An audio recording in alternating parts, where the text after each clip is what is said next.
Hi guys, a very good morning and welcome to Africa and Beyond Television Network. And this morning, let us talk about important matters. So we need to reflect on what Honorable Zivhu said. He said Parliament may call us yellow, but our constituents see us as blue. These hungry monsters are capable of anything. Citizens resist them at all costs. So let us reflect on the people who have remained in Parliament.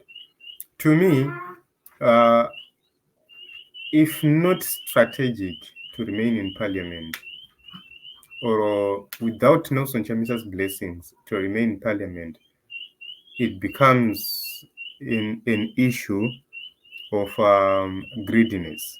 That is the only conclusion I can make about the people who remain in parliament at this moment in time. So, point number one we need to make is that Triple C is now purportedly led by Washman Ngube. I do not know which Triple C because there is another faction, Yana Timber, Nana Promise Mkwananza.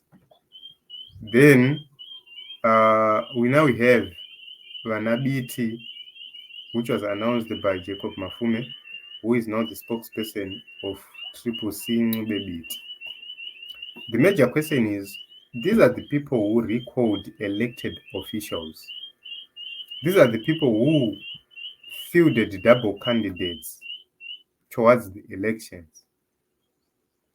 And these are the people who refused to comment when the MPs were being butchered left, right, and center. Both the MPs, the councillors, the senators, they refused to comment. And they took back benches when all this chaos was happening. But right now, they have taken the front seat. They have given themselves positions. We are now being told Kutoshi Mngube is the acting president for the next 90 days. Then Tendai will also take over and they'll be rotating. The major question we have to ask is, are these MPs in parliament for themselves for the people?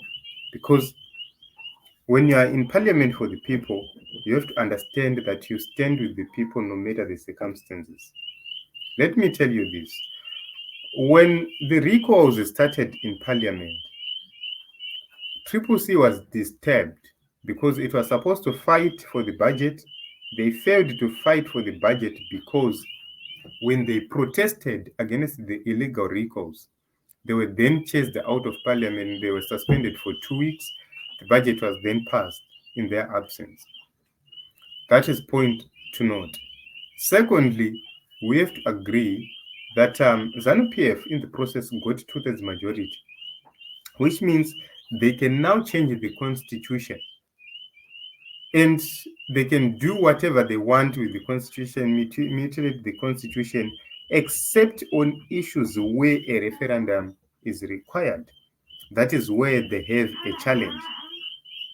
What was the idea? The idea is to silence the opposition in Zimbabwe, render it useless, such that even if there is need for a referendum to happen, these people will be useless and powerless.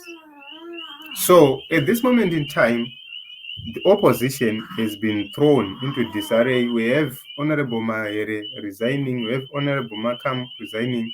These are key individuals within the former Triple C members who were very, very influential, but they left. Now we have a whole lot of MPs who have refused to leave parliament, but they claim to be supporting Nelson Chamisa. The major question is, why is it that they are not following the same decision or taking the same decision he made when he left Triple C? So there are only two answers right here. We cannot quickly judge. It's either they have been told by Nelson Chamisa to say, you and you and you and you and you stay in parliament up until such a time I will tell you to withdraw. But taking a look on what is happening, it's difficult to tell who is who. The major question is, are they going to resign if Nelson Chamisa then announces a new party, or they will continue riding on this old horse? The second question is, if they are going to resign, who and who are going to resign, and how are we going to authenticate them and trust them to say, okay, these are the genuine triple C, sorry, Nelson Chamisa followers or MPs, and the rest are bogus. All those issues will be of concern. So, I find this issue being raised by Killer Zivhu right here sincere. I find it sincere, and that is the honest truth. I do not know how this MP will maneuver to come out of parliament, but I don't believe that the majority of them will come out of parliament. But you have to understand the same thing which happened towards the elections with MPs akanga ari in parliament, in the past parliament ari DC alliance, then pakazouya chamisa takuenda kuma-elections, they came to contest within triple C as well. All those things happened in the past. It's not new. The major question is, what is the driving factor which are making them stay in that parliament? Because whatever which is happening in that parliament is illegal. And they are actually supporting the illegal activities happening there. Secondly, they are trying to give ZANU-PF that much needed opportunity to test the waters. Because by-elections will come in two constituencies, that is Mount Pleasant and Harare East. It will be a test of time, maybe together with Wange. It will be a test of time. The major question is, will they resign after they have seen their colleagues win, or will they not resign when they see some of these people fail to win? Because I'm trying to think of it to say, right now Tendai Biti is now part of the leadership here, Triple C, and if elections are to come today, it means he's going to contest in those elections.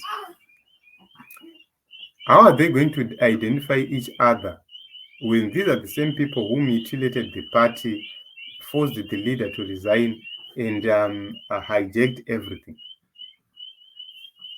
How are you going to comprehend to say, Imim Murukuti Pamberna Chamisa, and you are working with people who are saying Pasna Chamisa?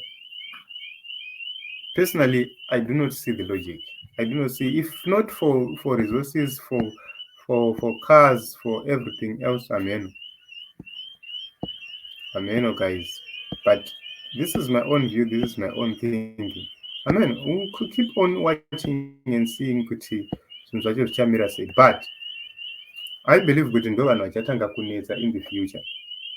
These are the people who start to call Nelson Chamisa this and Nelson Chamisa that when they fail to get it or to get into the future. But do we care about them? No. Why? It's because this is struggle, this new Zimbabwe. The leadership is not for everyone. They are the chosen ones. The major question is, who are they? So personally, I say, let us remain resolute, committed, and let us continue to support President Nelson Chamisa.